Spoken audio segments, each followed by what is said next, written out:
Hello বন্ধুরা, গতকালকে school শেষে নেমন্ত্রণ বাড়িতে যাওয়ার পথে সবুজে ঘেরা নীল আকাশের সৌন্দর্যটাকে আমার মুঠোফোনে বন্দি করে নিলাম।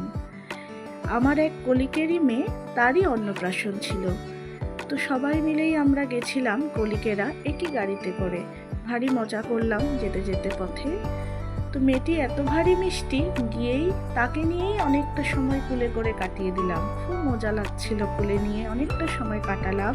সাথে ছিল আরেক ছোট্ট পিচকি ছেলে, ও আমার কলিকেরই ছেলে, আমার স্যার।